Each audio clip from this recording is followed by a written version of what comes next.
Good evening, नमस्कार, आदाब, सत श्री अकाल। और आप देख रहे हैं मयूर जानी ऑफिशियल पर बाजार का हाल। मैं हूं हिमांशु भायानी। मैं लेकर आया हूं बाजारों का हाल। तो आज बाजार कैसा रहा, खास करके भारतीय शेयर बाजार आज कैसा रहा, उसके बाद हम बात करेंगे कमोडिटी बाजार की, मनी मार्केट्स की, यानी कि जो मुद्रा बाजार है उसकी, और ऑफ कोर्स क्रिप्टो करेंसी की भी। तो आज भारतीय भारतीय बाजार जो है उसमें सीधा असर देखने को जो मिला, जो यूएस के फेड रिजर्व की जो बैठक हुई शुक्रवार को जैक्सन होल में, जो इवेंट होती है वहां पे, यूएस फेडरल रिजर्व के जो चेयरपर्सन है जेरोम पोवेल, उन्होंने कहा कि सितंबर के माह से ब्याज की दरों में कटौती की संभावना वो देख रहे हैं। वो इसलिए नहीं क्योंकि ट्रंप चाहते, लेकिन पूरे विश्व में ऐसे हालात बन रहे कि ब्याज के दरों में कटौती की संभावना दिख रही है, तो आने वाले दिनों में ब्याज की दरें घटेगी। तो इसकी वजह से एक पॉजिटिव सेंटीमेंट देखने को मिला, एक सतर्कता से लैस एक आशावाद बाजार में आप देखने को मिला, जिसमें खास करके जो आईटी और ऑटो शेयर उसमें तेजी रही। और उसके अलावा जो मैक्रो डेटा जो आया है भारत का, उसकी भी असर देखने को मिल रही है। साथ ही साथ जीएसटी वगैरह की जो बातें हो रही है, तो वो सब सेंटीमेंट कहीं ना कहीं बिल्ड कर रहा है। और जो यूएस टैरिफ के सामने जिस तरीके से चाइना के साथ हम व्यापार बढ़ाने जा रहे हैं, तो इन सब मुद्दों को मद्देनजर रखते हुए बाजार आज ग्रीन जोन में पॉजिटिव काउंटर्स पे, मतलब अंकों में बढ़त के साथ बंद हुआ है। तो आइए रुक करते हैं सेंसेक्स और निफ्टी की तरफ। सेंसेक्स आज 81,635.91 पॉइंट पर बंद रहा है। करीबन 329.06 अंक की बढ़त देखने को मिली है, जो 0.4% के आसपास, 0.4% के आसपास आप कह सकते हैं। निफ्टी जो है वो 24,967.75 अंकों पर बंद रहा है। उसमें भी 97 नहीं, सॉरी, 97, यानी कि ऑफकोर्स 97.65 पॉइंट्स की एक तरीके की अंक की बढ़त देखने को मिली है। और वो प्रतिशत के उसमें अगर देखने जाए उस डेफिनेशन पे 0.39%, यानी कि 0.4% आप लेके चल सकते हैं, उस तरीके से बन रहा है। जैसे मैंने कहा कि फेड चेयर की जो बात थी शुक्रवार शाम को, जिस तरीके से बात आई जैक्सन होल पे से, और बाकी आईटी और ऑटो शेयरों में जो तेजी देखने को मिली, तो इसकी वजह से ये रहा है। बाजार की स्थिति और कारोबार की अगर हम बात करें, डिक्लाइंस एंड एडवांसेस की अगर हम बात करें, तो बीएसई पर करीबन 1830 कंपनियां, उसके शेयरों के भाव में बढ़त देखने को मिली है। और 2169 कंपनियों की जो शेयरों के भाव है उसमें कुछ गिरावट देखने को मिली है। कुछ 178 कंपनियों के शेयर जो है वो अपरिवर्तित है। एनएससी की अगर हम बात करें तो 1122 कंपनियों के शेयरों के भाव में एक तरीके से बढ़त देखने को मिली है। और 1358 शेयर्स जो कंपनीज है उसके जो शेयर्स है उसमें कहीं ना कहीं गिरावट देखने को मिली है। अपरिवर्तित अगर शेयर्स की कंपनियों के शेयर जिसके भाव अपरिवर्तित रहे उसकी अगर हम बात करें तो ऐसी 102 कंपनी है। तो कारोबार अगर हम देखने जाए तो एनएससी पर जो कारोबार हुआ है वो 64,213, यानी कि 64,213 करोड़ रुपए का धंधा हुआ है कैश सेगमेंट। और बीएससी के कैश सेगमेंट की अगर हम बात करें तो 5,982 करोड़ का धंधा कैश सेगमेंट में बीएससी पर हुआ है। एनएससी के एफ एंड ओ सेगमेंट, यानी कि फीचर्स एंड ऑप्शन सेगमेंट की अगर हम बात करें तो 1.79 लाख करोड़ का धंधा उसमें हुआ है। और टॉप गेनर्स और टॉप लूजर्स की अगर हम बात करें तो कौन से शेयर जिसमें एक तरीके से बढ़त देखने को मिली और कौन से शेयरों में कटौती या उनके भाव टूटते हुए देखने को मिले, तो एनएससी पर टॉप गेनर्स में एक्शन कंस्ट्रक्शन है, मास्टेक है, वोडाफोन आइडिया, ह्युंडई मोटर्स है। तो आईटी, टेलीकॉम, ऑटो और अगर देखने जाए तो इंफ्रास्ट्रक्चर, इसके शेयरों में कहीं ना कहीं तेजी देखने को मिली। वोडाफोन आइडिया में तेजी इसलिए देखने को मिल रही है कि सरकार शायद उनका ऋण जो है वो इक्विटी के सामने जो है एडजस्टमेंट हो रहे हैं उसमें कुछ आगे बढ़ रहा है, ऐसी खबरें हैं। तो इसकी वजह से एक पॉजिटिव सेंटीमेंट टेलीकॉम कंपनी के शेयरों में देखने को मिला, खास करके ये दो कंपनी के शेयरों में।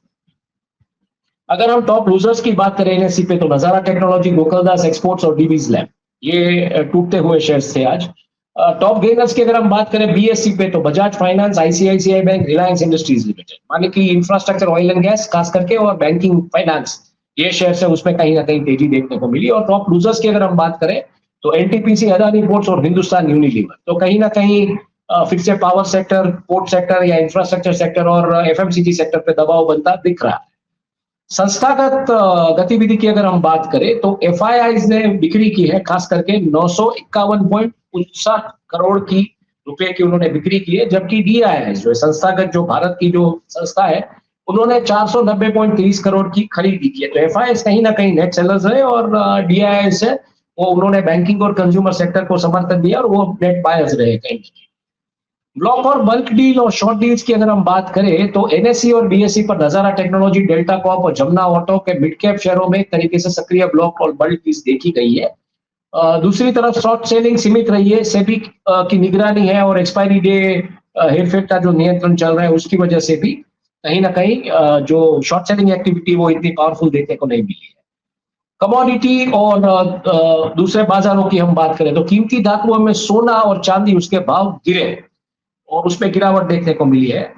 दूसरी तरफ ऊर्जा और मेटल्स की अगर हम बात करें तो ऊर्जा में खास करके क्रूड ऑयल जो है वो उसमें बढ़त देखने को मिली है, जबकि कॉपर के भाव उसमें भी बढ़त देखने को मिली है, एल्यूमिनियम के भाव में भी बढ़त देखने को मिली है। खास करके ये जो संकेत है, फेड चेयर जेरोम पावेल ने जिस तरीके से संकेत दिए कि जो ब्याज की दर है वो घट सकती है, तो एक एक इंडस्ट्रियल सेंटीमेंट बढ़ता है कि ऋण ज्यादा ले सकेंगे, ऋण ज्यादा मिलेगा, कम उसके ऊपर इंटरेस्ट भरना पड़ेगा।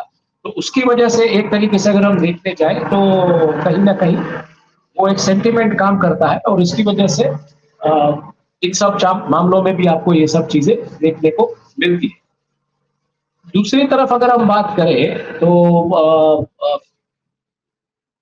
कमोडिटी की जो बात हमने रखी तो उसमें ये मामला देखने को मिला है। और कृषि कमोडिटीज की अगर हम बात करें और भूज राजनीतिक तनाव जिस तरीके से है उसमें भी मतलब कहीं ना कहीं ये एक इम्पैक्ट दे रहा है।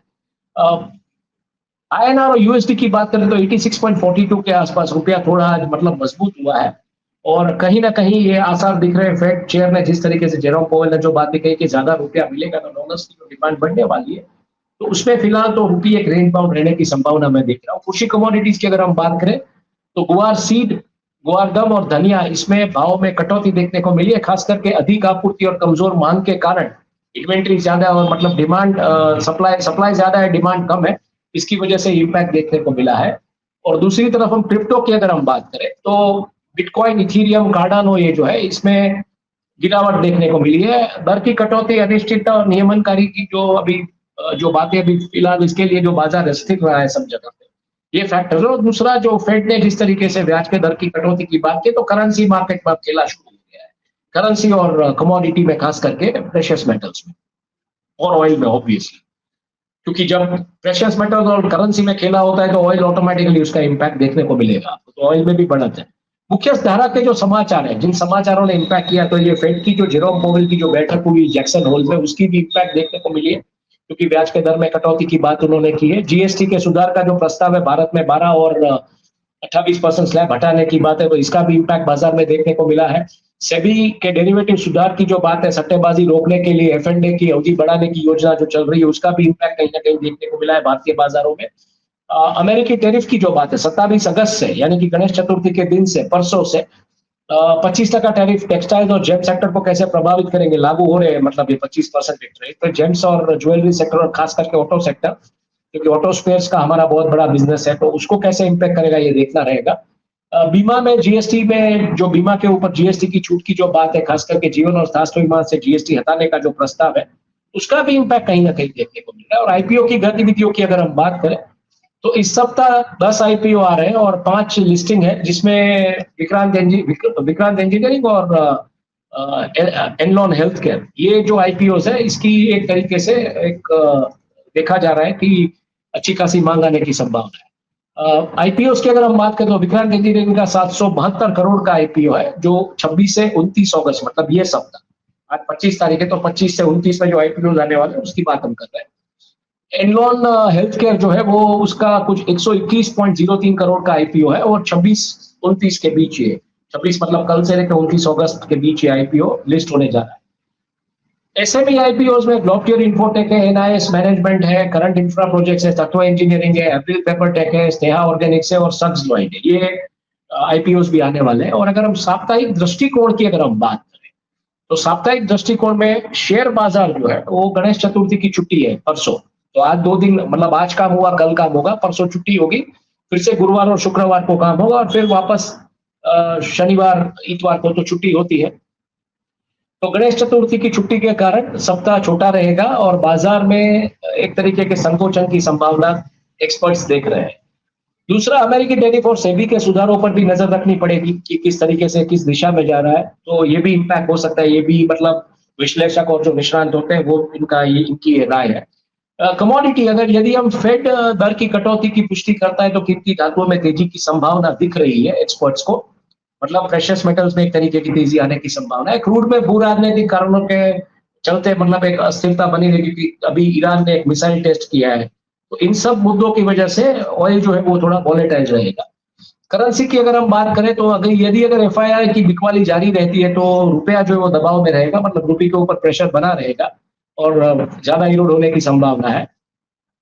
और अगर हम बात करें क्रिप्टो की तो इथीरियम में तेजी की संभावना है, बिटकॉइन में थोड़ा दबाव बना रहेगा, ऐसा एक्सपर्ट्स का मानना है। तो यही है सप्ताह का भविष्य। तो आज बस इतना ही, आज का रोजमेर और आने वाले कल का और आने वाले सप्ताह का वृतांत। तो द मयूर जानी ऑफिशियल पर मुझे हिमांशु को इजाजत दीजिए।